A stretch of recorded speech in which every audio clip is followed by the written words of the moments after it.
Buenas noches, saludo cordial para todos nuestros televidentes. Gracias por estar en su caso en casa de lunes a viernes a las 6:25 de la tarde y la repetición a las 5:30 de la mañana. Las noticias en materia de rating son muy buenas. Hay una empresa que se llama Ibope. Ibope se encarga de mirar el rating con estadísticas muy serias, tomando algunas muestras en el ámbito departamental y nacional, y resulta que su médico en casa y su caso en casa tienen un rating muy fuerte, muy alto. ¿Por qué? Porque son programas de servicio donde ustedes pueden compartir con nosotros, aprendemos de lo médico, aprendemos de lo jurídico, entonces estamos muy satisfechos. Y de otro lado, hemos respondido muchos correos, hemos respondido muchas inquietudes, pero una está relacionada y vamos a aprovechar al invitado para que nos ayude también con ese tema, y es que se está presentando muchas dificultades pese a que tenemos una ley estatutaria en salud que habla de la salud como derecho fundamental. Por favor, EPS, paguen las incapacidades, no dilaten tanto a la gente, eviten que la gente tenga que acudir a la acción de tutela. Fuera de la acción de tutela, tampoco están obedeciendo los desacatos ni las acciones de tutela y ponen a muchas personas en graves dificultades, porque si un televidente se va por la vía ordinaria a demandar por unas incapacidades, estamos hablando de procesos de 3 años y hay un mínimo vital que se está afectando. Doctor Jaime Humberto Salazar, abogado, especialista en Derecho Laboral y de la Seguridad Social, mucho tiempo en este ejercicio del litigio. Gracias por estar con nosotros, porque hoy vamos a hablar sobre las pensiones de alto riesgo, pero antes de hablar de esa situación, también acompáñenos con ese llamado que estamos haciendo para que las EPS paguen rápido esas incapacidades, para que también la gente acuda a las acciones de tutela y logren que les paguen esas prestaciones, doctor Jaime Humberto. Claro que sí, se acaba la litigiosidad y se eficientiza el aparato judicial en cosas que no debieran estar funcionando, como tutelas para pago de incapacidades. Eso. Excelente la idea, Juan, de que se llame a las EPS para que cumplan oportunamente con el pago a estas personas que lo necesitan, además porque ese viene siendo su mínimo vital. Además, ya en las personerías de todo el país tenemos entendido que hay unos observatorios que permiten agilizar los trámites de pago de incapacidades. ¿Qué está pasando con esos observatorios? Está también la Superintendencia Nacional de Salud para que sea más diligente en este tema, y el gobierno actual ha dicho también que va a cambiar en ese sentido y va a exigirle más a las EPS que paguen. Bueno, dicho esto, doctor Jaime Humberto Salazar, sobre las pensiones por actividad de alto riesgo, ¿qué debemos decir? Lo primero que debemos decir, Juan, es a los televidentes que recuerden nuestras oficinas. En la ciudad de Cartagena está mi hermano hoy en la tarde y mañana en la mañana atendiendo por si quieren acudir a consultar. Recuerden que en Cartagena estamos en la avenida Venezuela, Centro 1, oficina 410. En Bogotá, en el edificio Antares, en la parte baja de la Plaza de Toros, oficina 102. En Río Negro, Centro Comercial San Francisco, al frente del Sena, en la oficina 215. Y en Medellín, en Junín con la Playa, en el edificio San Fernando, oficina 302. En todas las oficinas hay abogados expertos en el área de seguridad social, y muy fuerte hoy, por estos días, digámoslo así, en el tema de traslado de régimen, es decir, toda la gente que está en los fondos privados de pensiones y se quiere regresar a Colpensiones. En Bogotá tenemos muchos televidentes de Teleantioquia y del programa. Qué bueno que los televidentes de Bogotá estén muy pendientes, doctor Jaime Humberto Salazar, de las oficinas que ustedes tienen allí, porque efectivamente, primero hay que decir que la consulta es gratuita, probablemente muchos habitantes de Bogotá no lo saben, y además que está en un lugar que es muy céntrico, entonces sería muy importante, doctor Jaime Humberto, que recordemos que la oficina en Bogotá está ubicada en la transversal sexta, número 271020, edificio Antares, oficina 102, cerca de la Plaza de Toros, doctor. En la parte baja de la Plaza de Toros, la Santa María. Bueno, entonces ahora sí, sobre pensiones de alto riesgo. Digamos que hay que hacer una diferenciación, Juan, entre pensiones de alto riesgo y actividades de alto riesgo, que son dos cosas diferentes. Correcto. Una tiene que ver con actividades en que se afecta la salubridad del trabajador y eso lo legitima a que se pensione a unas edades anticipadas. Y actividades de alto riesgo son aquellas actividades que no afectan en el largo plazo la salud del trabajador, pero que tienen un riesgo en sí y que implican que las cotizaciones a riesgos laborales, que es uno de los subsistemas del sistema de seguridad social, salud, pensiones y riesgos laborales, pues se cataloguen en unas categorías y coticen más o menos dependiendo. Por ejemplo, no es lo mismo usted trabajar de empleada del servicio doméstico que estar trabajando limpiando edificios en alturas. No es lo mismo trabajar forcejeando, levantando cajas, que trabajar con líneas eléctricas, etcétera. Dependiendo del riesgo, va la cotización. No olvidemos que la cotización de riesgos laborales está toda a cargo del empleador. Por eso es el llamado a escoger la respectiva ARL. Pensiones especiales, vamos a hablar de las más básicas, Juan, y las que más se conocen, porque hay muchas, inclusive hay una indeterminación en la ley, por decirlo así, porque no están, digamos que categorizadas, no están categorizadas taxativamente, sino que puede haber otras que no estén allí reguladas. Las que más se ven a diario, ¿cuáles son? Las de los trabajadores que trabajan en socavones de mina, las de los que trabajan a altas temperaturas, las que trabajan con radiaciones ionizantes. Socavones también. Exacto, rayos X y los socavones de mina ya. Y los que trabajan con sustancias comprobadamente cancerígenas. Recuerde que recientemente se ha introducido en nuestra legislación, o se ha tratado de introducir la prohibición del asbesto, pero hay mucha regulación en el sentido de que el asbesto es una sustancia que es insalubre, que afecta a la salud del trabajador. Y la persona que trabaja en esto, por ejemplo, hemos tenido muchos en la oficina que trabajan en la fábrica donde fabrican las pastas para frenos de vehículos.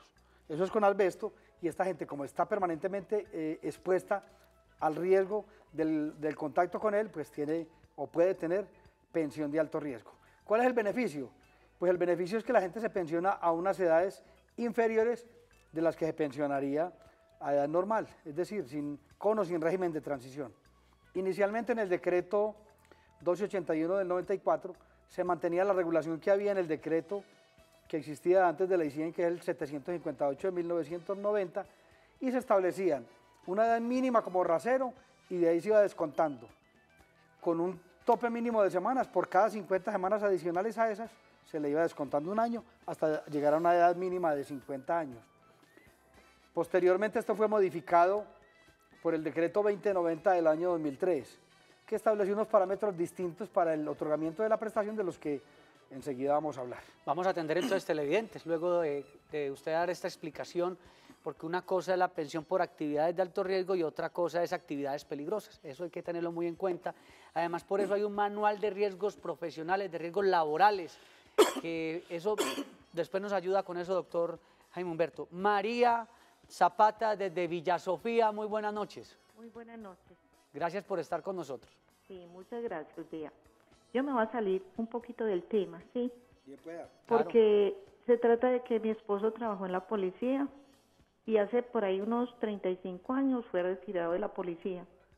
Entonces, él ya murió hace 3 años y él debe tener una liquidación de 7 años de la policía.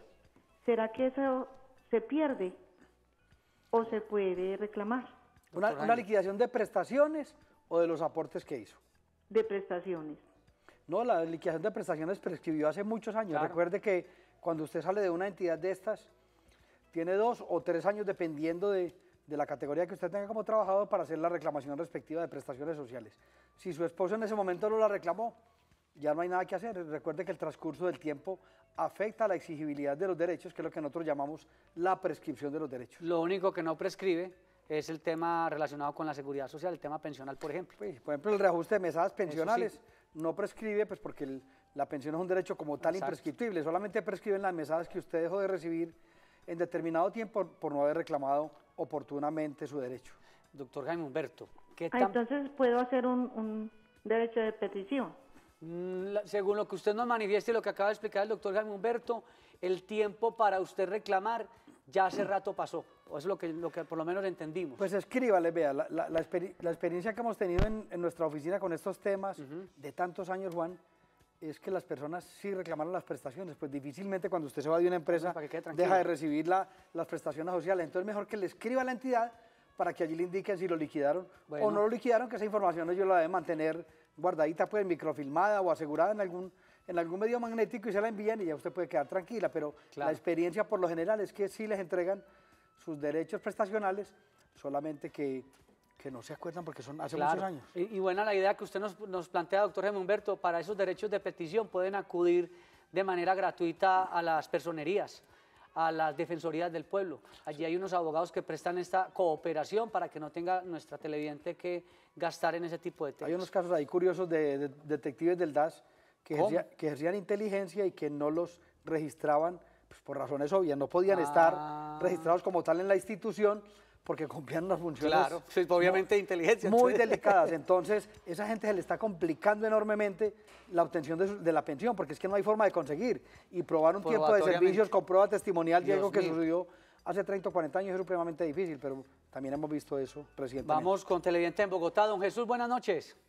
Buenas noches, doctor. Muchas gracias. Para una consulta ahí al doctor sobre la pensión que le están reconociendo a mi señora.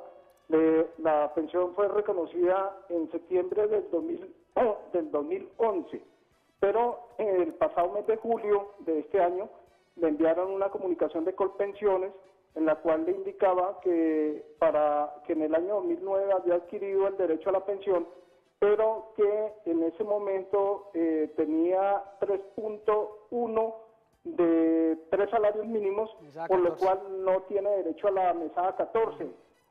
Quería consultarle a ustedes, doctores, a ver si esto está pues contemplado en la ley, además que ya desde el 2011 le estaban pagando la mesada 14. Claro, don Jesús. Se la quitaron desde el pasado mes de julio. Don Jesús, qué bueno que usted plantea el tema que no está relacionado con la actividad peligrosa, pero en la oficina del doctor Jaime Humberto han venido analizando juiciosamente esa situación de quienes rayan un poquito en más de 3 salarios mínimos para que les están quitando esa mesada 14. Claro que sí, Juan. El parámetro general es este. Quien a 29 de julio del año 2005, oiga, 29 de julio, no 25, porque hay una confusión sobre la vigencia del acto legislativo y se entiende que entró en vigor fue cuando se corrigió mediante un decreto en fe de erratas, corrigiendo un error mecanográfico tal vez. 29 de julio del año 2005. Quien a ese momento se pensionara, o de ahí en adelante mejor, con 3 salarios mínimos o más, no tenía derecho a mesada 14.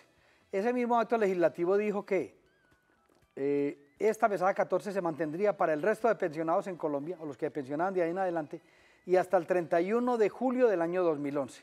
A partir de esa fecha, es decir, el 1 de agosto del año 2011, nadie en Colombia tiene mesada 14. ¿Qué fue lo que sucedió en muchos eventos ha pasado? Que en el tránsito entre el 2005 y el 2011, en esos 6 años, las pensiones no se aumentaron, sino que se redujeron. Hay un fenómeno que sucede en nuestro país hace muchos años y es que a los pensionados de salario mínimo les incrementan más.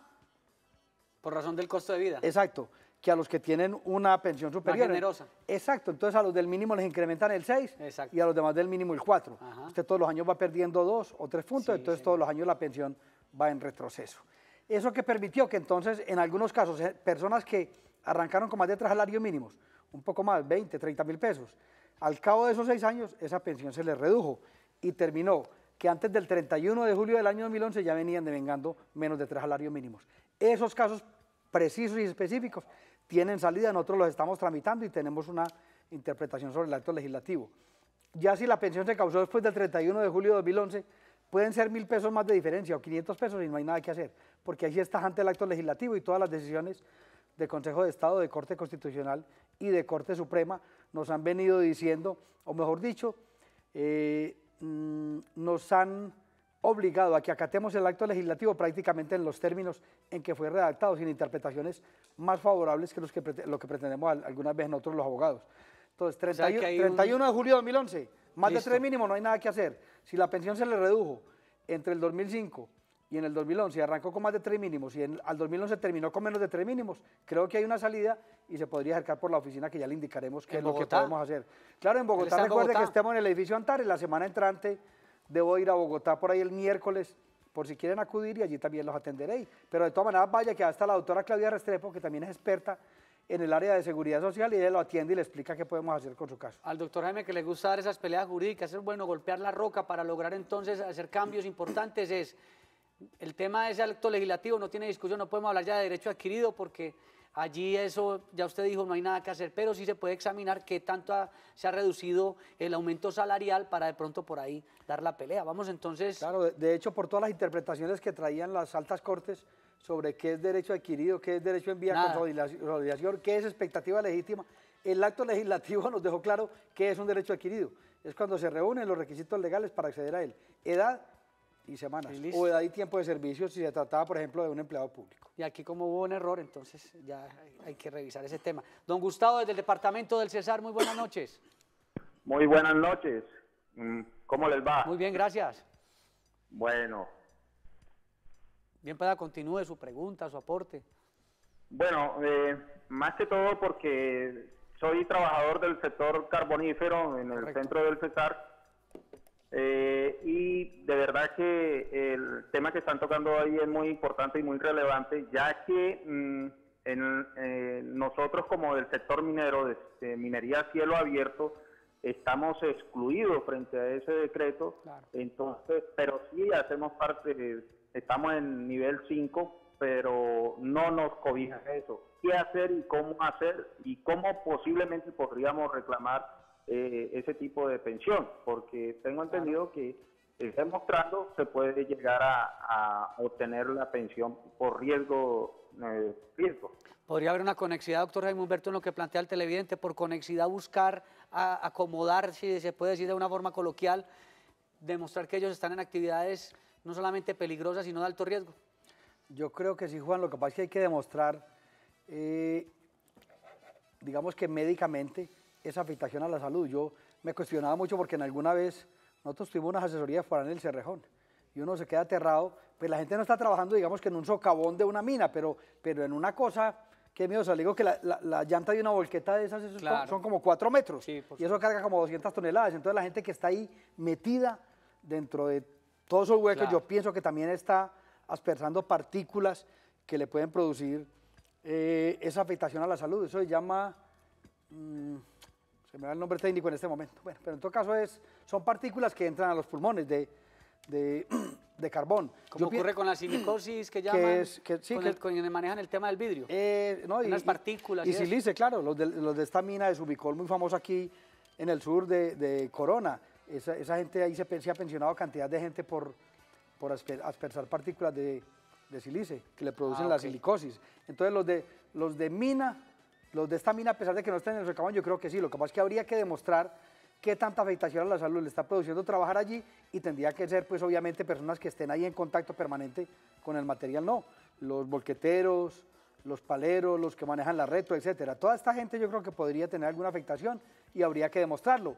Si gusta, me escribe por la línea de WhatsApp 304-218-8191, que yo con todo gusto le doy el teléfono de nuestra oficina en Cartagena, o lo toma de aquí del banner y nos consulta, o les recomiendo un abogado amigo que tiene una oficina en Barranquilla que él también les podría ayudar. Para que con hagan el tema. ejercicio, doctor Claro Jaime. que sí, por supuesto Se que puede sí. revisar el tema y gracias al televidente del departamento del Cesar. ¿Con quién tenemos ahora el gusto? Buenas noches. Hola, muy buenas noches. ¿Su nombre, por favor? Carlos. Don Carlos, cuéntenos cuál es su inquietud. Gracias, abogado. Es lo siguiente, o sea, que tengo una inquietud. Las personas que trabajamos en telecomunicación, o sea, todo lo que tiene que ver con telefonía celular, y eso produce pues radiaciones, estamos catalogadas como alto riesgo, y qué nivel eso dentro de la legislación pues laboral, a qué riesgo pertenece. Muchas gracias. Gracias a los operadores de audio, había un tema en la radio, de las telecomunicaciones, pero ya eso no... Es un tema influye. supremamente conocido, Juan. Mi mamá, que fue telefonista Sí. de Atel durante 20 años, se pensionó con lo que llamamos el setentazo, 50 y 20. Ellos estaban sometidos a un riesgo ahí de deterioro del oído porque eran unas máquinas demasiado precarias.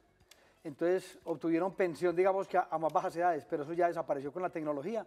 Hay un tema ya asociado, Dicen que los celulares también contaminan. pues por las ondas de baja intensidad que producen, y se ha venido investigando mucho. Dicen que hay una gran investigación a nivel mundial que no se revelan por ser esto un negocio multimillonario. No sabemos, Claro. pero ustedes no deben estar en ninguna, es decir, deben estar en el riesgo 1, porque la actividad de alto riesgo, para riesgos laborales, valga la redundancia, mira más a la posibilidad que usted tenga de sufrir un accidente. Y usted como radiooperador... daño. Exacto. Usted como radiooperador o manipulando elementos de esto, pues en la tierra difícilmente podrá complejo. sufrir. Tiene un riesgo común como cualquier otro. Habría que mirar es lo otro, si hay investigaciones científicas que asocien, por ejemplo, un cáncer de cerebro con el uso permanente de teléfonos celulares. Por las ondas de baja intensidad, eso ya sería otro tema, pero de eso pues todavía le digo, no hay nada definitivo, por lo menos en lo que se conoce. No se ha decantado todavía ese asunto científicamente. No, no. Pero en un momento dado seguramente que sí. Vamos a ir a una pausa y ya regresamos.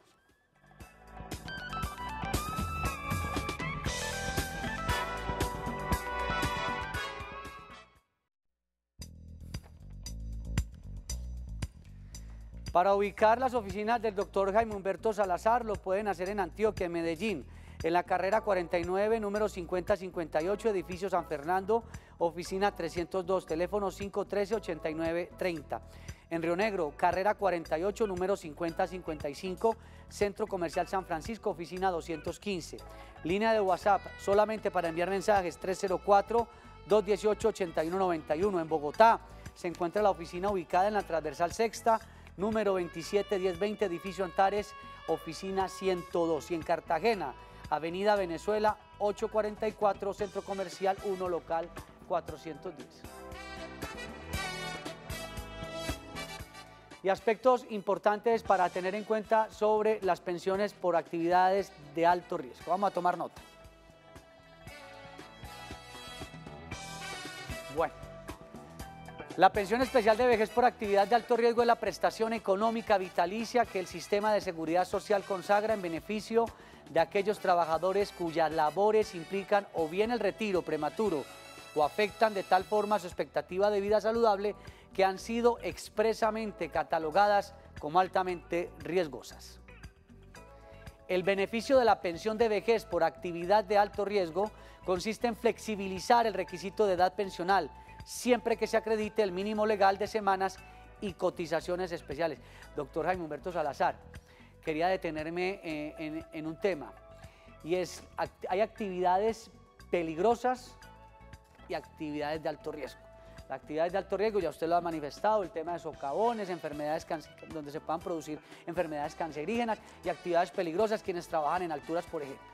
Resulta que algunos empleadores, muchas veces por desconocimiento o por negligencia, no afilian en el nivel de riesgo que corresponde para la actividad peligrosa. Ejemplo, el constructor que trabaja en alturas, lo tienen afiliado en un nivel 1, que es para un vendedor demostrador de un almacén. ¿Qué puede pasar, doctor Jaime Humberto? ¿Qué tan peligroso puede resultar, hablando de esto, el hecho de que no se afilie a la persona en el riesgo que corresponde para la actividad? Peligrosísimo, porque yo creo que esto ya le funciona por aseguramiento.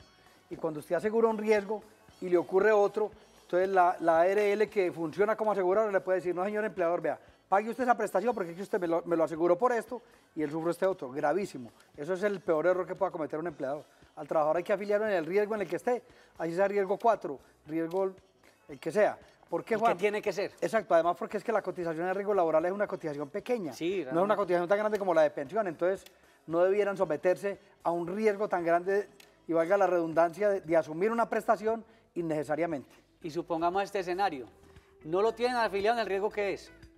Entonces, además, de pronto ocurre un accidente grave, además ahí puede también incluirse, ¿qué? Culpa patronal. Culpa patronal. Claro. Entonces, la complicación para ese empleador es doble. Así es. Pagar posiblemente una pensión y fuera de eso indemnizar por daños a esa persona por una culpa patronal, doctor Jaime Humberto. Esto de las actividades peligrosas, será probable que, porque con el tiempo las actividades de alto riesgo se han venido disminuyendo para el otorgamiento de las pensiones. ¿Será posible que vuelva a incluirse otras actividades dentro de la escala, o la tendencia es irlas...? No, además que con el desarrollo de la ciencia se van incluyendo muchas otras actividades en esto, Juan. Juan, iba a hablar del tema de semanas. Sí, cuéntenos. Que es importante, vea. Entonces arranca el decreto 2090-2003, porque la regulación anterior era otra, pero vamos a hablar hoy de la vigente, de la actual. Perfecto. Es 1.300 semanas. De esa tiene que tener el trabajador 700 en actividad de alto riesgo y 600 en común. Si las tiene todas en alto riesgo, pues mucho mejor, mucho mejor. 55 años de edad. Si quiere pensionarse a los 54, necesita 1.360, 760 en alto riesgo y las otras en actividad común. Si quiere pensionarse a los 53, súmele 60 más. Si quiere pensionarse a los 52, súmele 60 más. En alto riesgo todo eso. Mayor número de semanas, menor edad. Exacto. La tablita, ¿cómo llega? Llega hasta los 50 años de edad, caso en el cual la persona tiene que tener 1.600, que son 1.000 en alto riesgo y 600 en actividad común. Pero si las tiene todas en alto riesgo, nada obsta. Lo que pasa es que sí tiene que tener el mínimo en alto riesgo para poder acceder a la pensión en estas condiciones. Y ese case, como se dice, debe ser de 700 semanas. Así, claro. Mínimo. Mínimo. Y 1.300 en total para poder arrancar de los 55 hacia abajo a disminuir. Tenemos llamada. Buenas noches. Buenas noches. Bueno, doctor Jaime Humberto, estamos cerrando el programa. ¿Qué tenemos, además de ese número de semanas, además de la edad, además de saber si estamos en actividad de alto riesgo o actividad peligrosa, qué más debemos tener en cuenta? Que hay cosas muy importantes. Hay gente que trabaja en empresas donde manipula mucho químico y termina sufriendo enfermedades que a veces no se explican por qué. Cuando se logra determinar un nexo causal entre la enfermedad que está padeciendo y la manipulación de esas sustancias, se puede tramitar también una pensión por alto riesgo para que la gente tenga en cuenta ese aspecto que es bien importante. Y por último, que recuerden que aquí la cotización es 10 puntos más hoy día, que son asumidos completamente por el empleador. Agradecemos al doctor Jaime Humberto Salazar por acompañarnos el día de hoy. Muchas gracias por estar con nosotros. Gracias a ustedes, Juan. Nos vemos el próximo lunes. Estuvo también con ustedes Juan Carlos Hurtado Ochoa en la dirección y presentación de este espacio. No se vayan porque ya viene la emisión central de Teleantioquia Noticias, porque Teleantioquia te ve en grande.